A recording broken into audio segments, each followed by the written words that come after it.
This battery will cost you $520. That's in the mid-range for batteries this capacity.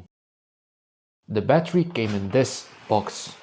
Dyness stands for Discover Your Nature Energy Storage System. So when I got the battery, I charged up to 100% and I reached 14 volts. And that I did a capacity test at 0.2 C. And I got 4,392 watt hours or 343 amp hours. That's just above the rated capacity. Normally, when you have new 340 amp hour cells, you would expect to have a capacity test of 354 amp hours, but that was not the case. So I suspect an imbalance. So I put the battery in absorption for 3 full days, and I was only able to reach 14.05 volts without the BMS cutting off. So on the second test, I got 4,371 watt hours or 341 amp hours. That's worse than the first test. Let's compare the size to another battery. Here I have the Dumfume 314 amp hour battery, and they are the same size than the Dyness battery. So I suspect the Dyness battery is using cells from a tier 1 cell manufacturer and is rating the battery at 340 amp hours. But let's see when I open up the battery. This is not a smart battery, so it doesn't have Bluetooth, but let's do the current sharing test anyway. We're drawing a total of 22 amps and the Dyness is contributing about 10 amps, so the current sharing is working correctly.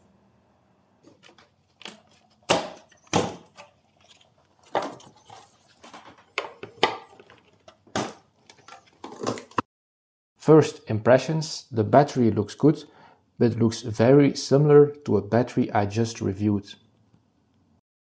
I was just about to remove the positive terminal, but I can see that the glue is not even touching the bolt itself.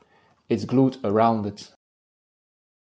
So it looks like they first put the glue and then tighten the screw, and not the other way around. They are using spring washers, so that's good. This is what the battery looks like.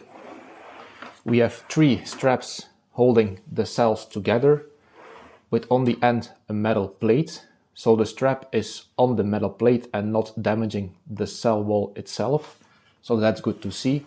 But these straps do not provide compression, they just hold the cells together. And then here we have the BMS. I've seen this BMS before in the 100 amp hour variant. And this BMS was not great at balancing, so this is not good news. We will check the balancing current of the BMS later in the video. And here, this is my mistake, I accidentally cut the wire here. But now let's do a temperature discharging test and monitor the temperature of the BMS with an infrared camera. We have been running for 15 minutes at 200 amps and the BMS temperature is 120 degrees Fahrenheit, so that's good. And the hottest point on the battery is the positive lead at 112 degrees Fahrenheit. I just reviewed the humsienk battery and the build quality is very similar. What I can see now is that they just swapped their BMS. But the overall build quality with the metal plates and the straps and the layout on top of the cells looks the same. I was about to test the QR code of the cell, but then I saw the temperature sensor and it's floating above the cell. I don't think it's my mistake, because there is glue under the temperature sensor as well. Let me show you. This is the first time I touched the temperature sensor. As you can see, there's glue under it. If it was attached to the cell itself, this glue wouldn't be there.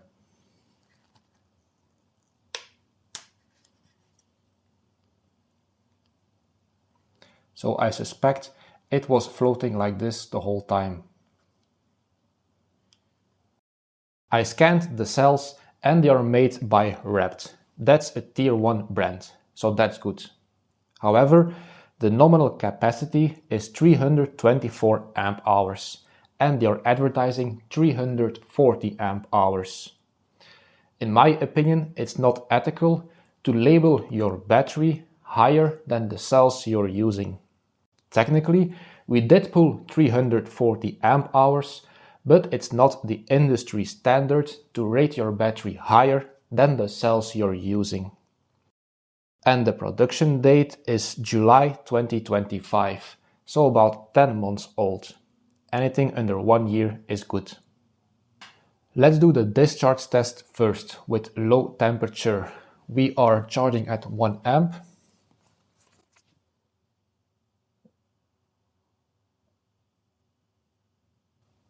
And that works.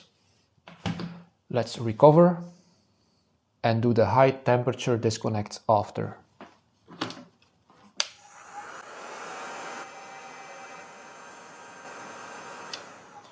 And it worked as well, so that's good. Let's now do the discharge tests. We're now discharging with 1 amp and minus 20 degrees Celsius. And discharging stopped, so that's good. Let's now do the high temperature protection.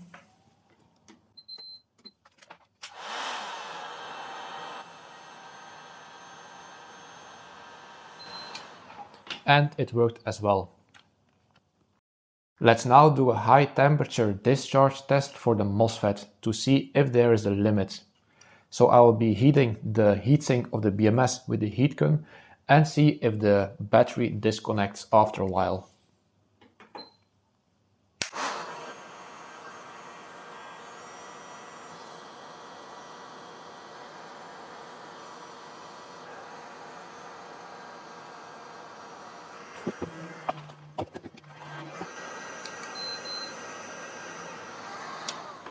And just as I was about to take out the thermometer, the discharging stopped. Let's quickly check.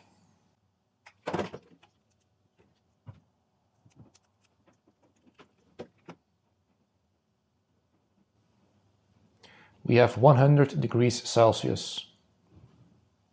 So probably the BMS triggered at 95 degrees Celsius. I removed the BMS from the battery and it was mounted on this fiber board and it was glued to the metal sheet on the battery itself, which is fine. What I like about the BMS is that its PCB is aluminium, which helps with heat transfer throughout the whole PCB. They're using thermal glue, but the thermal glue on the MOSFETs is not everywhere. We can see that the sides and this one is not covered in thermal glue. And this is the heatsink on top. We can also take a look at the balancers. In this case, it's labeled as 101. That means it's 100 ohms. And let's assume the balance start voltage is 3.525 volts, like the 100 amp hour version. And a 100 ohm resistor that gives us 35 milliamps of balancing current. And let's assume the imbalance is 1% or 3.4 amp hours and the balance current of 35 milliamps. We need 100 hours to balance this battery. That's very long and unacceptable. Remember at the start of the video where I told you that I wasn't able to go higher than 14.05 volts? The balancing is not large enough to balance this battery. And here the balancing current in this battery is the same as the 100 amp hour battery, and the 100 amp hour battery wasn't able to balance as well.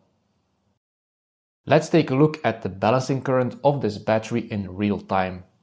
I removed the balancing lead and I'll put my current meter in series so we can look at the current flowing through this balancing wire.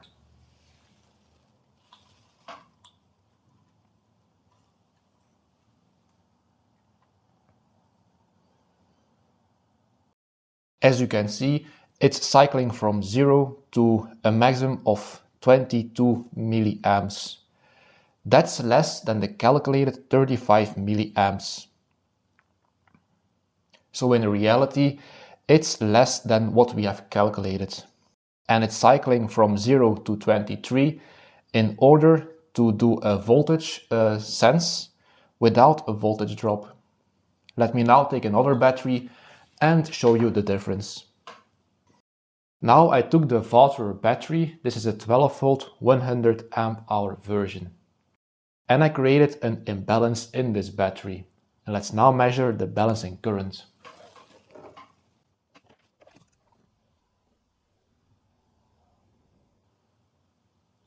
And we are reaching a current of 160 milliamps.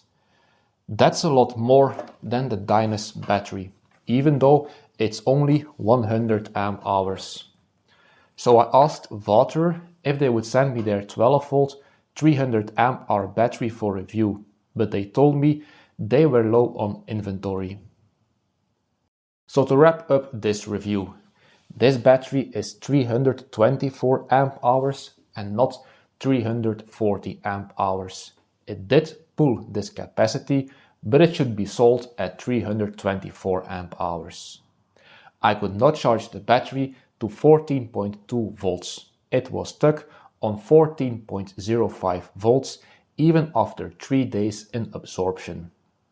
The balancing current is too low at 35 milliamps, and as we just saw, it's even lower than that. It would take a very long time in absorption to clear the imbalance in this battery. So I do not recommend this battery at this time. Thank you for watching, and I will see you in the next one.